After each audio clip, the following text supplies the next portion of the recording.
রান্না শুরু হয়ে গেল।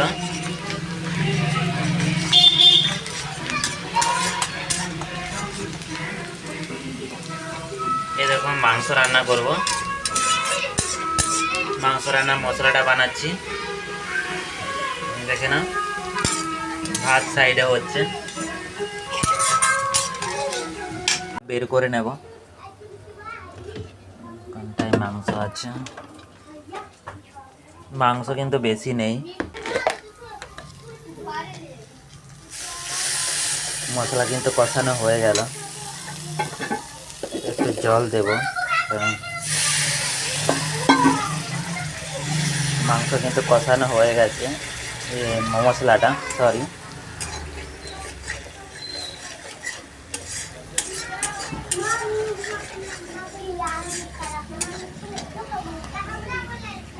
তারপরে দেখো মাংসটা দিয়ে দেব।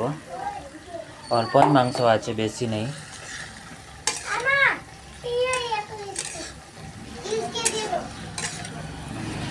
2 মিনিট ठहरो।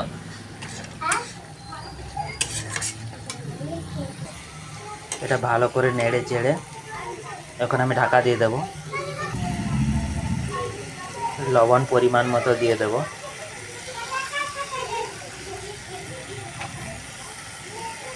ভালো করে মিশিয়ে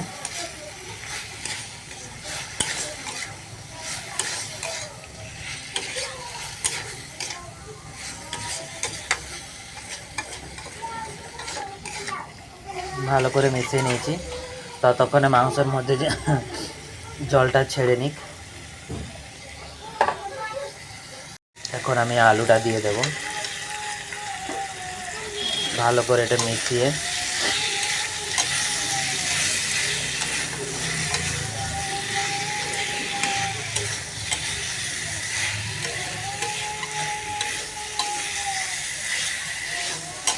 নিলাম।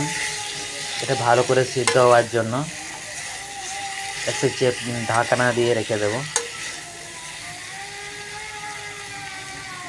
একটু বসে বসে যাচ্ছে, তাকে জল দেব। একটু জল দিয়ে দিয়েছি, পরে পরিমাণ মতো জল দেব। এখন এই জলটায় থাক, আবার পরে আমি একটু পরিমাণ মতো জল দেব। দেখো বন্ধুরা, আমার কিন্তু মাংস তরকারি প্রায় রেডি। বেশ সুন্দর করে রান্না করে ফেলেছি। ভাতও রেডি। আজকে আমার মাংস ভাত। তাহলে চলো